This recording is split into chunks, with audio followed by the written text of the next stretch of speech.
Salam mes choubidous, j'espère que vous allez bien.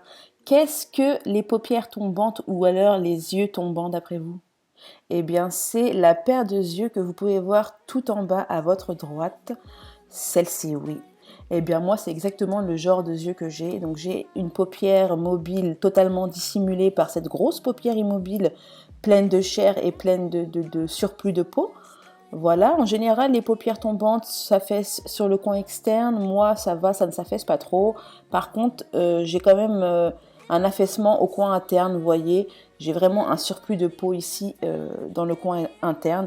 Et je vais vous montrer dans cette vidéo comment mettre en valeur des yeux comme cela, comment agrandir le regard, comment donner une illusion d'œil bien ouvert, tout simplement. Donc ici, je vous montre le côté à ne pas reproduire. Et ici, je vous montrerai le côté que je vous recommande. Donc pour commencer, on va s'attaquer aux sourcils. Alors, les sourcils, je vous recommande vraiment de ne pas descendre trop bas au coin externe. La petite queue du sourcil doit être plus vers le haut que vers le bas, sinon ça va refermer votre œil. Vous voyez, là, ça descend comme ceci. C'est pas bon. Par contre, ce que je vous recommande, c'est de faire la queue du sourcil qui part vers l'extérieur du visage, comme ceci. Voilà. Ainsi, vous aurez une illusion d'œil beaucoup plus ouvert. Vous allez voir.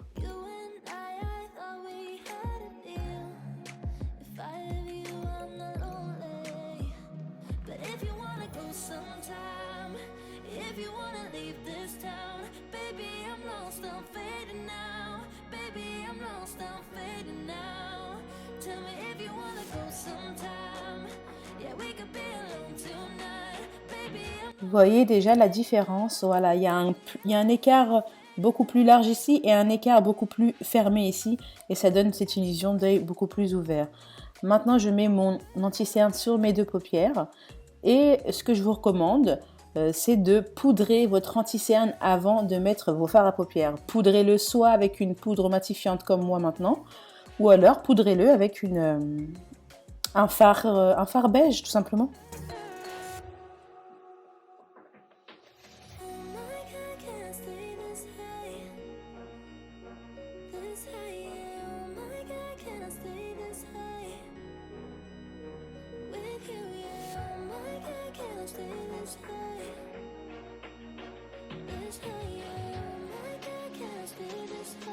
J'ai appliqué l'highlighter de l'autre côté, je ne sais pas si vous avez vu, mais là je viens de l'appliquer avec un pinceau plus petit, plus précis, parce qu'il faut absolument que l'highlighter soit déposé juste en dessous du sourcil.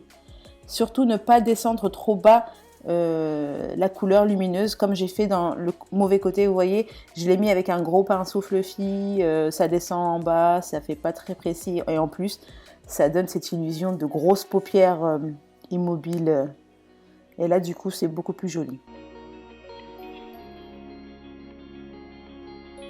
Alors à éviter, c'est de venir faire son creux de paupière, comme ceci, au véritable creux de paupière. Parce que vous voyez, ma paupière mobile, elle est toute petite.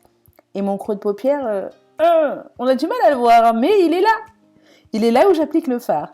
Et donc j'applique un fard un peu marron nude, mais moi je vous recommande, comme ceci, d'appliquer votre fard déjà l'œil ouvert et de venir le mettre dans juste au-dessus de votre œil ouvert en fait, dans un creux de paupière imaginaire.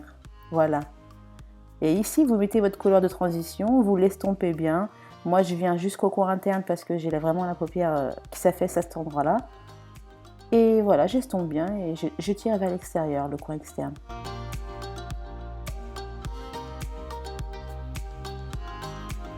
Maintenant, je viens mettre un fard marron sur le creux de paupière pour intensifier justement le creux, mais non, ça n'intensifie pas le creux, ça... c'est pas joli du tout, n'est-ce pas? Par contre, ici, je vais faire la même chose, mais l'œil ouvert toujours.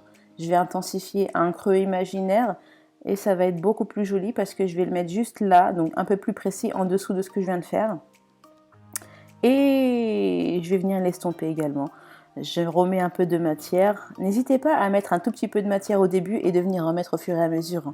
C'est mieux ainsi parce que si vous en mettez trop tout de suite, ça va être compliqué pour en retirer en fait. Donc au moins vous en mettez un petit peu et puis ensuite vous en rajoutez s'il le faut. Et là, j'estompe, pareil que tout à l'heure, et je tire vers l'extérieur.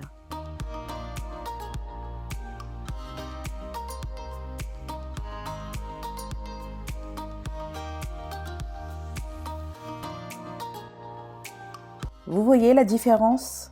On a un œil qui est beaucoup plus ouvert hein, ici à votre droite. Je déconseille aussi de mettre un fard foncé en paupières mobiles, mais uniquement en paupières mobiles. Hein. Si vous mettez un fard foncé et que vous le montez jusqu'en haut sur un creux de paupière imaginaire, par exemple, là ça peut le faire. Mais comme ceci, juste sur la paupière mobile, une couleur foncée, c'est moche. Là, dans l'autre œil, j'ai mis une couleur claire. C'est un beige un peu caramel. Et vous voyez, on voit ma paupière mobile. Elle est visible et mon œil est bien ouvert. Petit truc en plus, je vous conseille aussi de mettre une couleur lumineuse au centre de la paupière mobile, comme ceci, une couleur irisée de préférence. Ça va illuminer et agrandir encore plus le regard. De la même manière, je vous invite à illuminer le coin interne de l'œil aussi. Ça agrandit d'autant plus le regard. Pour le ras de cils, je mets la même couleur que j'ai mis en paupière supérieure et je l'applique tout simplement grossièrement jusqu'en milieu de paupière, du coin externe jusqu'au milieu. Je ne vais pas jusqu'au coin interne et j'étire bien la matière jusqu'au bout de mon maquillage que j'ai fait au-dessus. Vous voyez, j'essaie de rejoindre les deux bouts en fait sur le coin externe et là j'estompe. J'estompe. Alors là, c'est facile de faire ça avec une couleur aussi claire.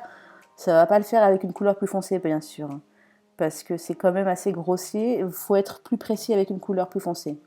Et sur le restant du coin interne de ma paupière inférieure, je viens mettre la même couleur lumineuse que j'ai mis en coin interne et au centre de ma paupière.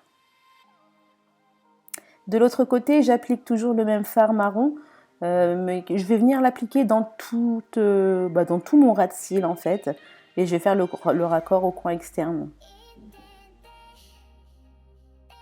Comme ceci. Et là, on a un œil fermé, hein, on est d'accord. Concernant l'eyeliner, oui, je sais bien qu'un beau trait et un gros trait d'eyeliner, c'est super joli, mais avec des yeux comme cela, ce n'est pas possible. Donc, évitez de faire une queue de liner comme ceci, c'est-à-dire qui monte jusqu'à la paupière immobile. Il ne faut pas dépasser la paupière mobile. Le trait du liner ne doit pas dépasser la paupière mobile, et puis le trait qui est en ras de cils, il ne faut pas qu'il soit trop épais, sinon vous voyez, on ne voit plus ma paupière mobile. Et j'ai l'impression que c'est plus affaissé là. Vous voyez? Le liner pour le genre de yeux que j'ai, donc les yeux tombants et paupières tombantes, pardon, il faut un trait comme ceci, très très fin en ras de cils. Vous pouvez le faire plus épais, mais moi j'ai voulu le faire très très fin aujourd'hui pour vous montrer qu'on peut faire vraiment un trait très très fin.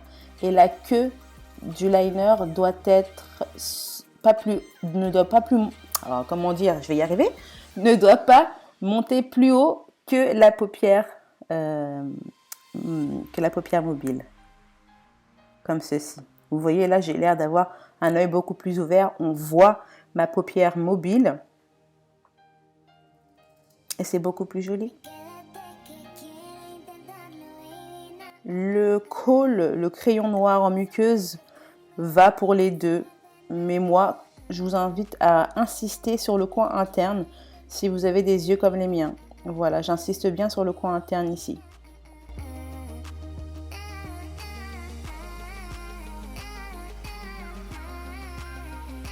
Je viens déposer du mascara sur les deux yeux et on va passer maintenant au faux cils si vous en portez.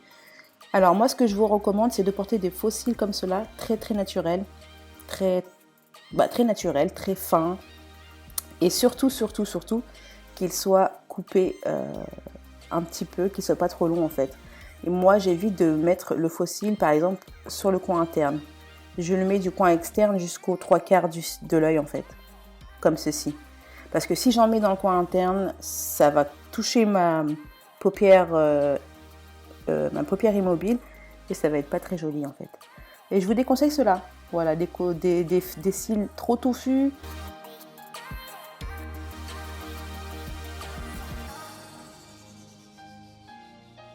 Vous voyez là, au coin interne, ça touche ma paupière supérieure. Et là, c'est trop touffu, on voit plus ma paupière mobile. Donc c'est pour ça que je vous déconseille ce genre de faux cils. Par contre, de l'autre côté, vous voyez, c'est beaucoup plus joli. Je vous conseille aussi de mettre le mascara sur les cils inférieurs. Contrairement aux idées reçues, le mascara, ça n'affaisse pas l'œil. Au contraire, ça l'agrandit.